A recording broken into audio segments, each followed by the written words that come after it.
Hey, we have a little bit of a late night special today here with Athletes Forum Podcast, here with College Sports Crew, here back in the mix. No, don't trust me. I didn't forget about you. I didn't forget about you. I just had a little bit of a later start, had some delays, right? Had to work out some life situations, but I'm back, right? And thank you all for coming back. Listen, the board is jam packed. The board is active tonight, right? The board is live, and we're ready to go, right? As you can see, couple of topics we'll talk about today, right? The most hated teams in college football, right? A 2014 playoff is starting to gain some traction, and I don't know why, right? Our team here at College Sports Crew, right? They just released some power rankings, especially the guys that we talk ball. We'll dive into those a little bit. Spring ball is here, right? It's March 4th. Spring ball is here, and the wheel is back. But not only is it back, the wheel is working. I had to go through some technical, maneuveration, right? But we're back in action. But hey, before we get this thing started, locker room, that's you in the chat. Drop a comment. Let me know what you guys think. This is gonna be an interactive podcast as it usually is. And I see we got a couple members viewing. I appreciate you all. So let's not waste any time. Let's dive right into it. I want to talk about something Josh Pate. All right, Josh Pate had did a show on. That is the most hated teams in college football, right? There's a number of them, a lot maybe heading into, this upcoming season in regards to, it could be about brand, it could be about schedule, it could be just about likability, right? But we're going to react. But not only are we going to react, and this is where I want you guys to interact, on a scale of 1 through 5, 5 being the team, the team you hate the most. Well, not the team. 5 being the highest rating, you hate the team. 1 being the least. We're going to rank each of the top 8 teams that he announced, 1 through 5, on how much we dislike that team or how much that team should be disliked. All right. Let me throw this in the chat right here. Top, let's see, 1 through 5 ranking. Top 8 hated. Let me teams. Let's go. All right, cool. my guy Kristen. You know a Georgia fan is in the chat when you got throw the Gators in there, right? For some hate. But if he hates us, he's hating us for the right reasons, right? Hey, all right. So we're gonna start at 8, and we're gonna work our way up to the top. All right. So the first team that was on his list, who do we have? Top 8 most hated teams. First team, Ohio State. Ohio State coming in at 8 for most hated teams. I think a lot of these is going to be about the brand, the history of the organization versus most recent, success, right?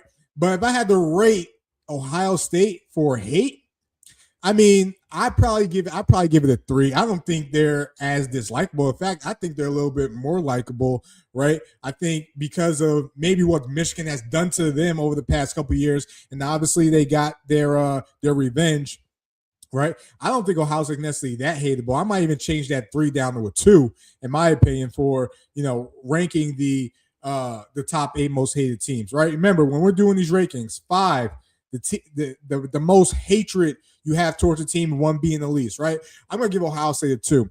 Plus, not to mention, last time the Gators played Ohio State, it was a 41-14 natty, favored the orange and blue. All right, so Ohio State comes in at number 8. Number 7, who we got? Oh, speaking of big brother, little brother, depending on where you lie on that side of the rivalry, Michigan comes in at 7.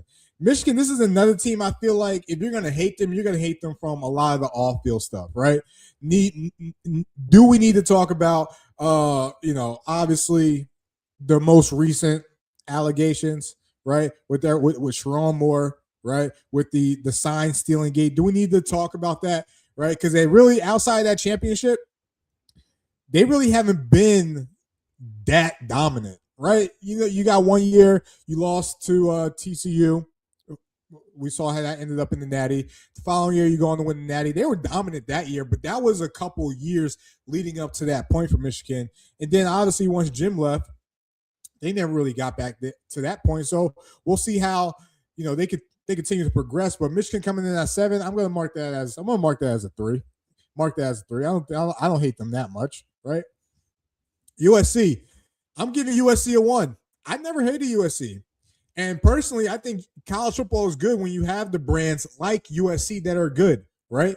When you think of USC, you automatically go back to the Pete Carroll, Brian Cushing, Clay Matthews, Matt Leinart, Tush Push, the real Tush Push before it started, Reggie Bush, right? You think about Steve Smith, Dwayne Jarrett, right? Patrick Turner, right? I could go on and on. Keith Rivers at linebacker, Taylor Mays. Listen, USC, I'm gonna give them a 1. I think college football is great when USC is great, and I don't have any hate towards them. You guys, let me know what you think in regards to the hate meter 1 through 5 and what that looks like. Right? My guy Chris said, USC's you hate USC the most, followed by Ohio State, Tennessee, Auburn. I feel like those are more rivalry hates. But talk to me, Chris. Talk to me about USC, Ohio State. We'll come back to that. All right. Next. All right, coming in at 5, Miami. How are you going to hate Miami when all this time we've been waiting for Miami to get back to where they are right now? Right? That doesn't even make sense, right? Miami has been in this position for like 23 years, and now all of a sudden we hate the U, right? The team that maybe carries the most swagger, the most moxie out of all the teams in college football. I don't think you can hate the U, right? Maybe you can hate them back in the day, right? With the Sean Taylors, Ray Lewis, Ed Reeds, right? I'm heartbroken. Don't ask me if I'm right. Hell no. You know what I'm talking about, right? So I'm gonna give the Miami a 1. I don't hate. Listen, let me rephrase this. All right. As a Florida fan, I dislike Miami. In regards to hate, I don't hate Miami. I hate Florida State. I hate Georgia. Can't stand Tennessee. I got hatred towards those teams. I don't hate Miami. Right? Miami, I'm going to give them a 1. All right. Next, who we got? Coming in at number 4. Yeah, there's a lot of hate towards LSU. I could probably add LSU to my hate meter in regards to the other teams I just mentioned, right? They're going to feel it this year, right? They're going to feel it this year with everything they had going on. They're going to be, I'm surprised they're not 1, but they're going to be the most hated team in college football. Right? In college football. Drop a comment. Let me know how we feel about LSU. How we feel about LSU. Chris has answered in the chat. I did that wrong. Let me do it. Florida, Auburn, Tennessee. All right. Yeah, I agree with you in regards to Ohio State, USC. I think I don't really hate them that much. Like LSU, I hate LSU. Right? I respect their history. I just don't like LSU though. Right? And maybe that's the SEC thing. Right? All right. And you know how I feel towards your DOGs, right? Not DAWGs, your DOGs. All right. Next up, who we got on the top 8 most hated teams? Texas. See, now I think the list is starting to spice up a little bit, right? I don't hate Texas, but I can see how the meter could be high on Texas, right? You hear multiple people say there's no better job than the head coaching job at Texas, right? And a lot of people think Texas or Texans could be privileged. I didn't say that. A lot of people outside your the Longhorn State say that, right? So don't come at me. I'm just saying what they say. And this year they're going all in. You bring in Will Muschamp to run the defense. You bring in Mark Stoops to help on the defensive side, right? You go and spend the bag on Cam Coleman, right? You go get Raleek Brown, the running back, right, who committed to Arizona State. Now he's with Texas. Obviously, Arch is there, right? They're looking to take big steps, especially on the defensive side. I'm excited to see how that pans out. Hate meter on Texas, I'm going to put it at a 4. I'm going to put the hate meter on Texas at a 4, right? Who we got now? Dang, Austin. They got you, Austin. They got Bama on the hate on the top 8 hated teams. And this, I think this is more so because of the Nick Saban era, right? I don't think people hate Bama as of right now with the Kalen DeBoer era. But when you go back to Nick Saban, I think they hated the fact that he got all the best guys. They hated the success that he had. They hated that college football during that decade became more regionalized and nationalized because of the dominance that Alabama had, right?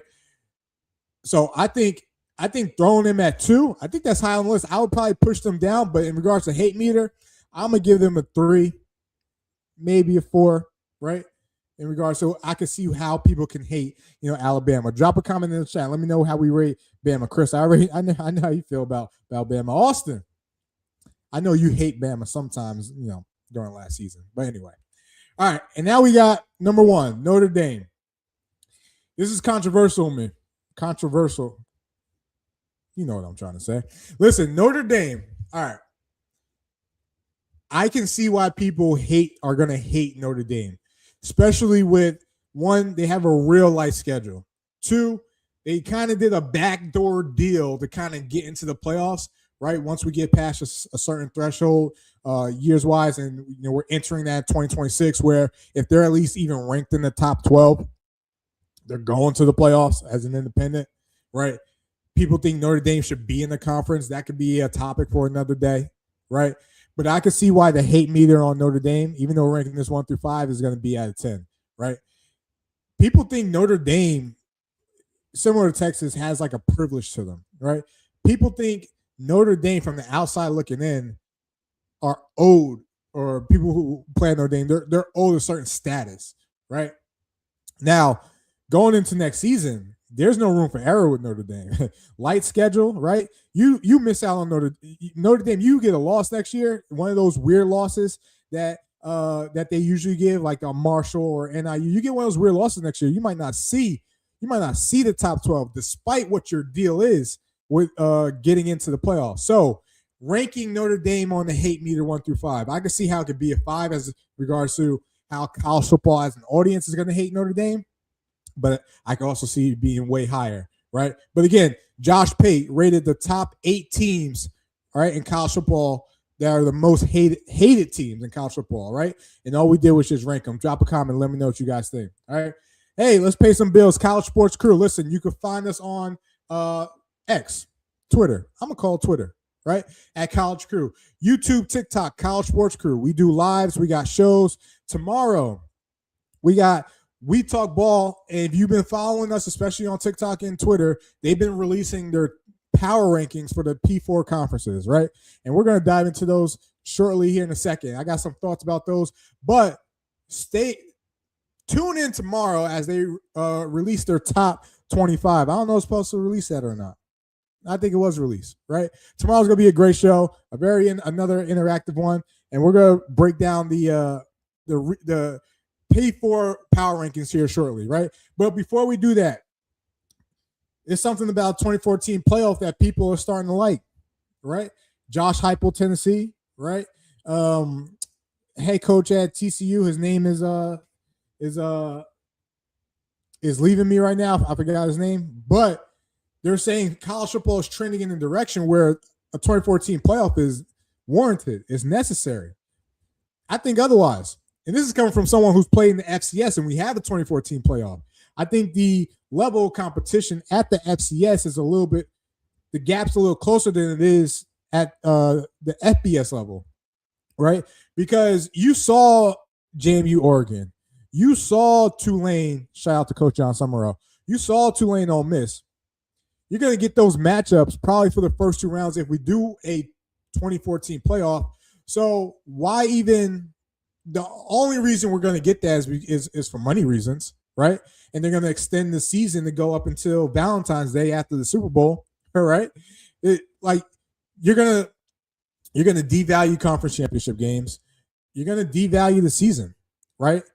And the thing that I like most about the BCS is that maybe it's weird. Maybe some people might have hated it, but if you got a loss or 2, you were almost out of the conversation, right? So that means you had to level up. That means you had to play your best when it was needed. That means, right, you had the ball out.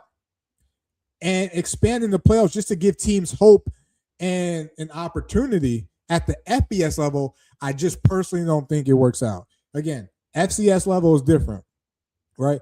FCS, there's not much difference between your North Dakota State, South Dakota States, Weber States, Youngstown States than there is your App State, or not App State anymore, but Villanova, shout out to Maine, my alma mater, Valdosta State, if they're even D1 AA, and Incarcerated Ward, right? however you say it. But there's not much of a gap between those teams. That's why I think it works better at that level. To be honest, let's just stay at 12.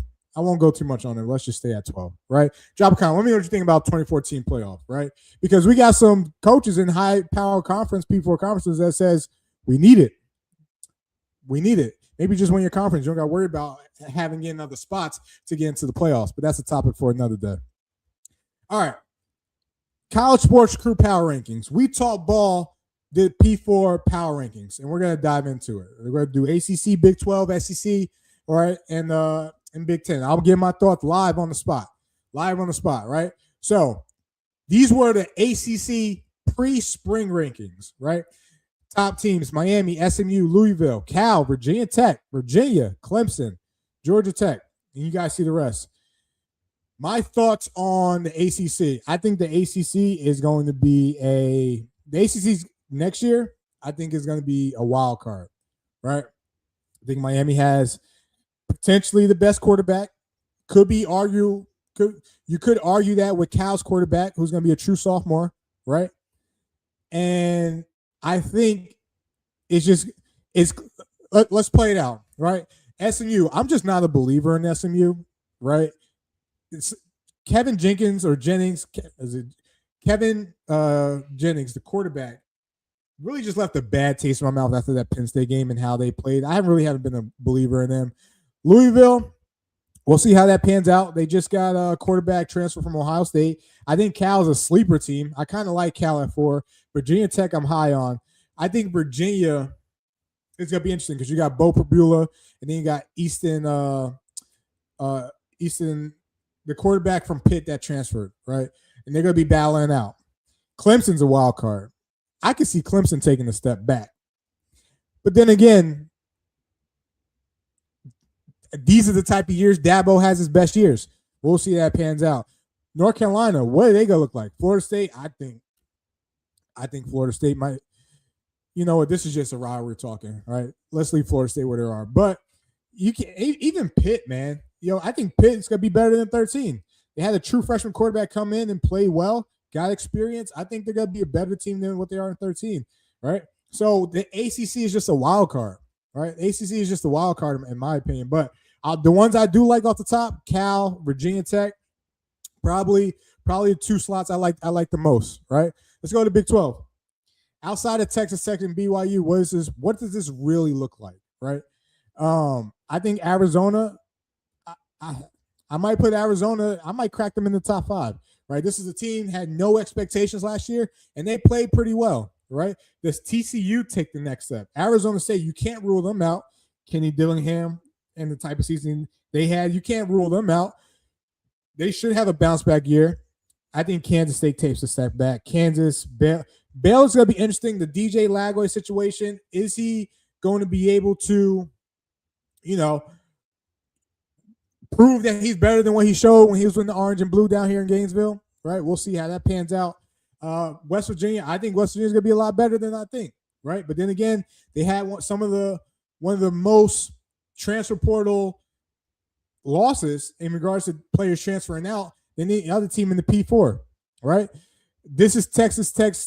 Literally, it's funny I'm watching this now because when we get to the wheel, which is a fan-based check-in, the first 2 weeks we did Texas Tech and BYU, right? Again, the wheel chooses what team we're going to go. And they took us to the Big 12. We'll see where the wheel takes us tonight, right?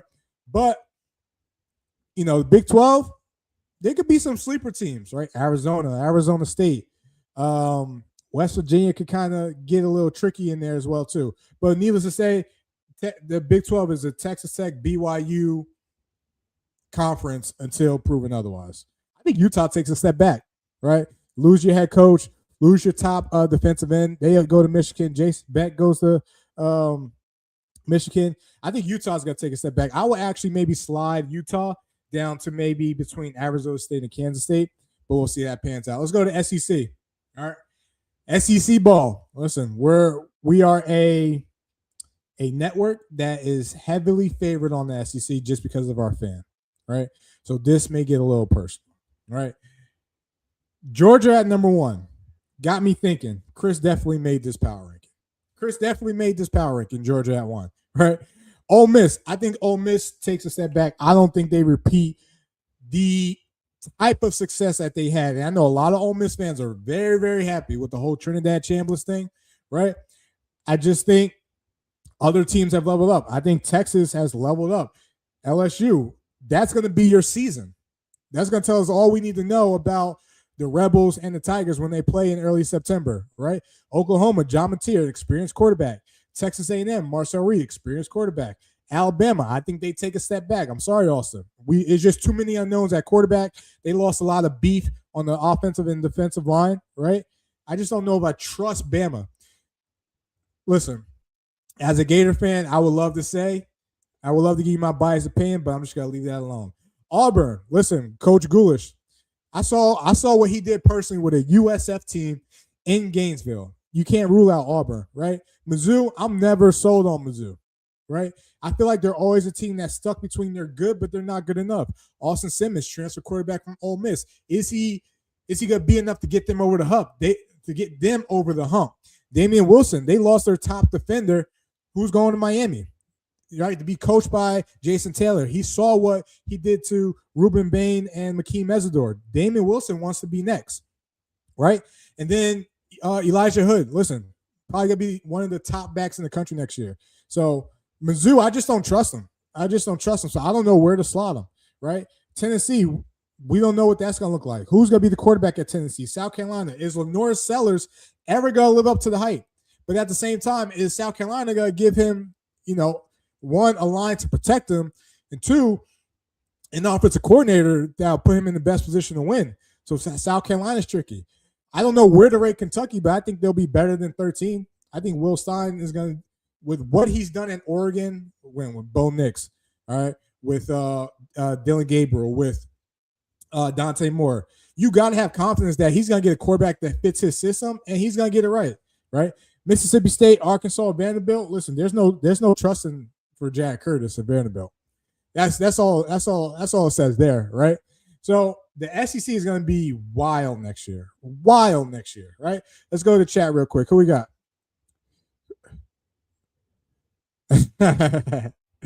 I'm down with you, man. Hey, Aggies could take a step back too, right? I know they got Mario Craver, the receiver, coming back with Marcel Reed, Elijah or EJ Smith at running back. I know they got Alabama receiver Isaiah Horton, I think is his name.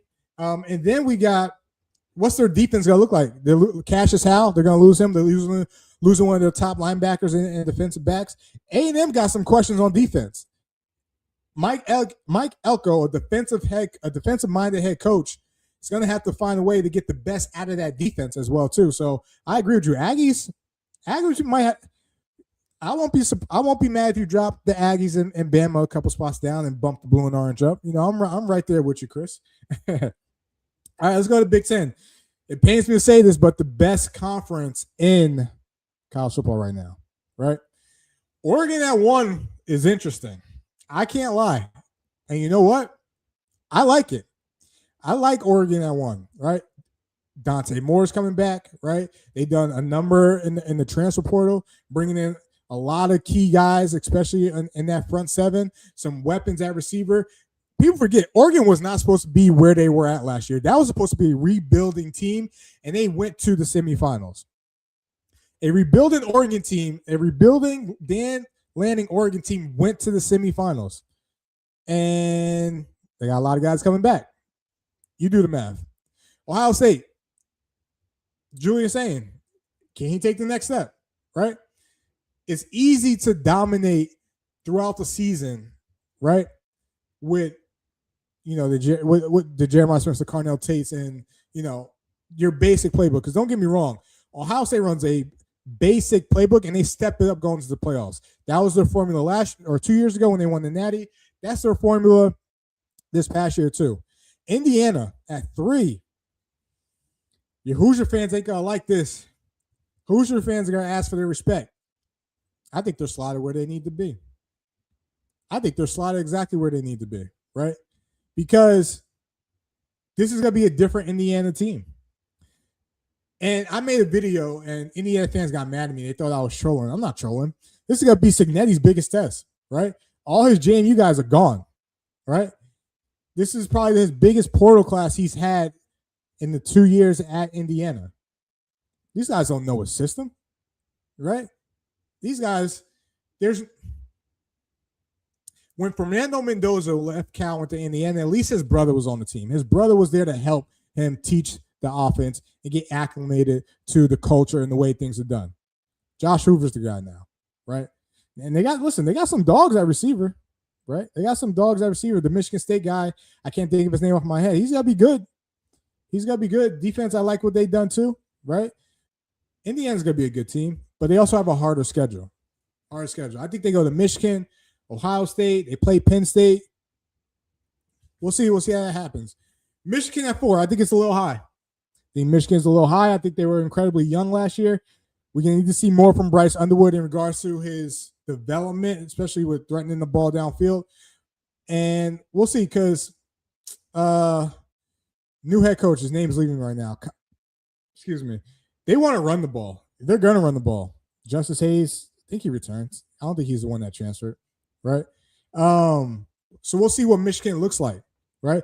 USC, and I know some people are down on USC. I think USC is going to be a problem. I think USC is going to be a problem because they were young up front last year, especially in the O-line, right? You went and get Gary Patterson to run the defense, right? And dude's a psycho, right? His USC defense is going to be aggressive next season. So I'll be interested to see how it looks. Washington, again, we got Jed Fish concerned with what people were saying and about Washington not being respectable, right? Iowa high for 7. That's interesting. I need to see where they rank. I need to see how that looks when their power rankings come out. They crack the top 25. And then we got Penn State, Matt Campbell, Illinois, Brett Bloom. I think Illinois takes a step back. Minnesota, I don't really know what to think of them. Keep an eye on Northwestern and UCLA. I think those teams are teams people are overlooking, right? That can make some sudden changes and really mess up and get some get some unexpected wins in the Big Ten, right? I got to go through the schedules to kind of see what those wins are, but keep an eye on Northwestern and UCLA, right? So my reaction to the fellas doing their pre-spring P4 rankings, right? It was definitely interesting to kind of see where their heads are at, and where they're going, right? Hey, it's spring ball. Listen. If you follow this podcast, you know the days I wear blue and orange, we talking some Gators. We talking some Gators, right? And the reason why we talking some Gators is because the orange and blue is back. Spring ball is back. The Gators are back in action. We started spring ball this week. And listen, this is going to be a completely different Florida Gator team just from the identity, just from the sense of urgency, right? Just from the type of staff John Summerall put together, and we're trying to win now. See, the difference between Summerall and Billy, and I like Billy, don't get me wrong, but the difference between those two, Billy was about the process. Billy was about selling you the future, projecting and telling us or having us kind of think what the future could look like. Just trust it. John Summerall said, listen, I want to win now, not tomorrow. Sometimes yesterday, I want to win right now, and I'm here for it. Storylines going into camp. Listen, from what I've seen, from what I've heard, right? This is going to be, despite what you may think, this is going to be a true quarterback battle between Aaron Philo and Tramel Jones Jr., right? Both guys are spinning it, and Aaron Philo has a stronger arm than I thought, right? From the videos I've seen, from the articles I've read, he's been zipping it with ease, right? Another thing is that this offense is going to be, we're going to use all 52 and a half, right? Because what we've heard or what I've seen in practice, they've been practicing up tempo, which leads me to think there's going to be a lot of 10 personnel. So there's going to be a lot of speed on the field, and I'm here for it. All right, so storylines, all right? True quarterback battle. Next, Dallas Wilson, limited in practice. Is he going to be able to find himself in the rotation, right? You think about the receivers in the crowded receiving room that we have. First of all, BB3, now number uno, right? Ramel Brown Jr. We got Eric Singleton Jr. We got Stockton. We got TJ Abrams. We got Jalen Lloyd. Freshman Davion Gross, I heard, has been lighting it up in camp. So, and not to mention, we're young. We are, when you look at the rosters, heavy on the juniors and sophomores, right? So we have success now. It could be a long day. It could be a long day in Jacksonville. It could be a long day in Jacksonville. Running back position, Jaden Ball, I heard he's taking up more of a leadership role, right? Who's going to complement him? It could be Evan Pryor, who's going to be more of that shifty, change the speed back, or London Montgomery, right? Maybe Duke Clark. We'll see how that pans out. All right, and then the O-line, and Coach Trout we trust, right? And Coach Trout we trust. He's been lining it up on the recruiting trails. We've been winning and getting in the conversation for 5-star and 4-star talent, especially up front. I like where things are going. On the defensive line, we gotta replace Caleb Banks, right? We gotta replace the beef up front, right? Now we got Jalen Woods and we got Emmanuel. What's his name? Emmanuel. Oye Bendeo, right? We're gonna have those guys on the edge, right? But in the middle, a guy to keep an eye on, Joseph Badacho, right? He's putting on a lot of weight. He's putting on a lot of size. Really gonna be a run stuffer for us in the 3-down lineman scheme. Excited to see how that pans out. Miles Graham, our returning linebacker, didn't do much, right? But he didn't do much last spring either. He still balled out. I'm not worried about that at all. And then my DBs, listen, Coach Chris Collins and Brandon Harris, the safety and DB coach, got to get us right. We're a team that we have length, we have skills, we have a versatility of skill sets, right? They just got to put us in the best position. These young boys got to make plays. CJ Brono, incoming true freshman, how does he get played into the mix? We're going to see how all this pans out. But I like what I'm hearing. And one name to keep an eye out for, Bailey Stockton. Right? Slot receiver, came from Georgia Tech. Roommates, played high school ball with Aaron Philo. That could be a name to look out for. That could be a name to look out for, right? But they had a big announcement. In Florida, number one is a baller. Number one doesn't go to just some schmuck. Number one this year, at least on the offense, is Vernell Brown. You think about number one, Chris Rainey, Percy Harvin, Reggie Nelson, Ricky Parcel, right? Number one's been given to a dog. True sophomore Vernell Brown, BB3. Uno. Let's get to work, kid. I'm excited to see how this all looks out. All right. We've come to some people's favorite segment, favorite part of the show, and it's called The Wheel. Now, what is The Wheel? The Wheel is the list of the top 25 teams preseason based on what's been ranked, right? It's going to spin. It's going to land on the team. And we're going to do a fan base check-in. Simple as that. We did BYU. We did Texas Tech. Who is the wheel going to land on tonight? All right? And I got the wheel to work finally. But drum roll, please, and let's get this going. The wheel, ladies and gentlemen.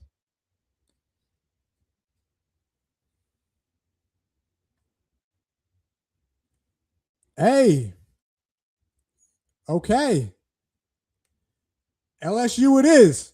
Somebody get snacks. Somebody get snacks in the chat. We are talking about the Baton Rouge Tigers, the LSU Tigers, the Lane Kiffin Tigers. The most hated team will be the most hated team in college football heading into next season. All right. Let's talk about the LSU Tigers and what to expect from the LSU Tigers. What does this team going to look like? This is going to be a Lane Kiffin experiment, unlike any other, right? So let's get into it. Brand new identity under Lane Kiffin, right? Listen, Lane Kiffin's a successful coach. Don't get it twisted. He's done well not only in high school recruiting, he's done well in the transfer portal as well too, right? So Lane Kiffin is going to he's going to do well when it comes to recruiting. Let's not get that twisted. All right. This is probably going to be his biggest challenge yet. All right. And that's including Tennessee when he was a young buck, right? That's including USC when he was a young buck. He's proven the success even from the Ole Miss days, but now can he do it at a school that between the last 3 out of 4 coaches all have won natties? Nick Saban, Les Miles, Coach O, go Tigers, and Brian Kelly. Obviously, we know how that panned out, right? So can he replicate the success he had at Ole Miss and bring it to Baton Rouge, right? It's national championship expectations, right? This is a team that really has underperformed for like the last 2 or 3 years, especially last year. God, last year was awful. Sorry, Snacks. Last year was awful, right?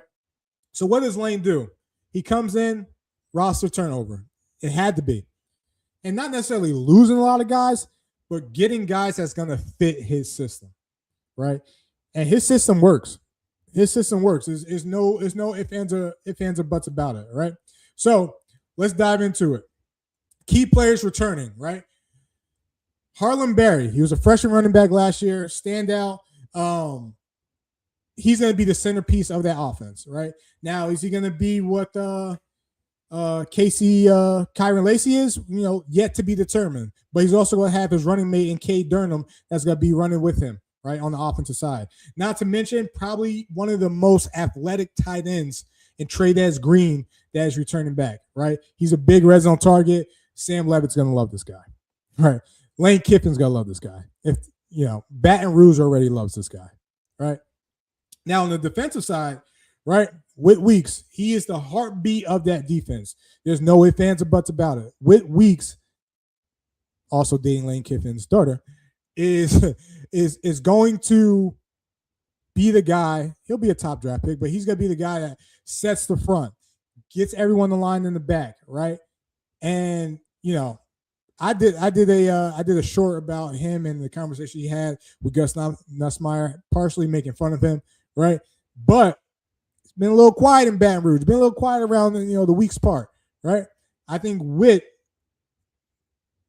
is going to be a problem to mess with. Not to mention DJ Pickett, Tamarius Cooley, PJ Woolen, a team, a school with a rich history of defensive backs. Patrick Peterson, right? Tyrann Mathieu, right? Maurice Claiborne. Who else? LaRon Landry, for those who remember, right? Ryan Clark. This was a school that was DBU but has lost that identity. Well, they got three returners in the secondary that's coming back next year. You think about what they did in the transfer portal, one of the top transfer portals class, obviously Sam Levitt. They got their quarterback. Can he live up to the hype? Can Sam Levitt live up to the hype? Because even going into last year versus Arizona State, he had hype. Injuries played a role. He didn't really perform his best. Going into transfer portal now required a lot of money, right? And he got paid, right? Can he live up to that hype in an offense that is very quarterback friendly, right? If Lane Kiffin could go to D2 and get a quarterback that would eventually start for him and almost get to a natty, Sam Levitt, the pressure's on, man. It's on you now. It's on you now. I don't think anybody could disagree with that. Not to mention Jackson Harris, a big deep ball threat, right, that they have. And, they went and got J.C. Brown. They went and got Trey Wilson. Listen, this wide receiver group, a lot different than what LSU fans are looking for or what they had in the past, because the wide receiver group in the past, you think about Justin Jefferson. You think about, you know who I'm talking about. The other receiver is blanking on Jamar Chase, right? The type of receivers they have now, a little bit more faster, a little bit more slimmer, quicker, right? Maybe more elusive in space. And that's what this offense is about. This offense is about the play action, the deep crosses, work in the middle of the field, hitting those voids, right? So we're going to see an offense that could potentially be with these receiver threats, one of the most explosive offenses Lane Kiffin has ever had. Not to mention the cherry on top, you get the number one offensive tackle in Jordan Seaton, who transferred from Colorado to LSU to stabilize that offensive line. So offense, they've done well. On the defensive side, not to mention the returning guys I talked about, but you also get a safety who I like, right? And Ty Benefield, right, who's going to impact and provide a veteran leadership in that secondary right away for an already experienced secondary, right? So listen, LSU, Lane Kiffin, they did a hell of a job in the portal, right? They did a hell of a job in the portal. You got to give them the kudos. And not to mention, you have one of the top freshman class, including the number 1 rated defensive tackle who is from your state and stayed home. My question is who's on Rock 7? Because that's going to tell us everything we need to know about the playmaker we're going to need to follow, right, this year in LSU, right? Snacks, if you're in the chat, who would you give 7 to? That's what I want to know. Let's take a look at their schedule, right? Let's take a look at their schedule because it's not going to be an easy one, right? It's not going to be a pretty one in regards to the teams that they play, right? All right. So Clemson, right off the bat, what's that going to look like? We saw the hype going into last year, LSU Clemson. What's this Clemson team versus this LSU team's going to look like? I'd probably say LSU's going to be favored, but their first 4 games are brutal, right? Outside of La Tech, you got your Super Bowl, Ole Miss, going to Ole Miss, first away game, and then you got A&M before you get McNeese State, and then you head into SEC play, right? So when you look at this is not going to be easy road. They're going to be the most hated team. They're going to be in the most hostile environments, all season. How does this team come together with cohesion and chemistry to go up against what may be the most volatile season in LSU history? Right? Because, listen, it's going to be a rough one, especially that third game at Ole Miss, right? Later in the season, it's no easy stretch, right? Auburn, Alabama, at Alabama, Texas, Tennessee. That stretch alone, let me ask you this in the chat. Does LSU make the playoffs looking at this schedule? Does LSU make the playoffs looking at this schedule, right? Because I can easily see, I don't want to say easily, but I can see at least 3 losses. And 3 losses don't crack the top 12. Obviously, it depends on how everything pans out, but I see 3 losses. I can see 3 losses here. What are your thoughts on LSU schedule? Drop it in the chat, right? Some big question marks for LSU, right? Can they return back to the playoffs? We just talked about it. How many wins, how many losses are they going to get? Will the transfer portal that they had, will they be able to impact early for LSU? Because they're going to be tested right out the gate, 3 out of the first 4 games, right? Expectations for LSU, again, you had the top 10 portal class. You had one of the top freshman recruiting classes. You got the top quarterback, right? You got it. My expectation is you got to get to the SEC championship. You got to find a way to get there. Win or lose, I'm not even saying you got to win it. But at least if you get there, that tells me you're at least in the playoffs. So my expectations for LSU is you have to get to the SEC championship. Don't be a 3-loss team trying to fight your way in. No. Get to the SEC championship, which means you either ran through the SEC or you got 1 or 2 losses to a quality team, a team you may be rematching in the SEC championship. All right. Drop a comment. Let me know what you think. Hey, I love the wheel. The wheel has taken us to Provo, Utah, Lubbock, Texas, and now Baton Rouge, Louisiana, right? I'll drop in the comment or I'll drop in the description the links to those other 2. But this wheel is fun, right? It's going to be interesting to see where we go next week, but just know each week when we pick a team, that team gets taken out of the wheel. So the wheel's going to start to get more condensed as the Ghost and Heart start hitting more of these top 25. But listen, been a fun show. Athletes Forum Podcast, College Sports Crew. Follow us on X. Follow us on YouTube. Subscribe on YouTube. Come on. Subscribe on YouTube and then subscribe on TikTok. Tomorrow, we talk ball. It's going to be a hell of a show. Thank you all for tuning in. Athletes Forum Podcast.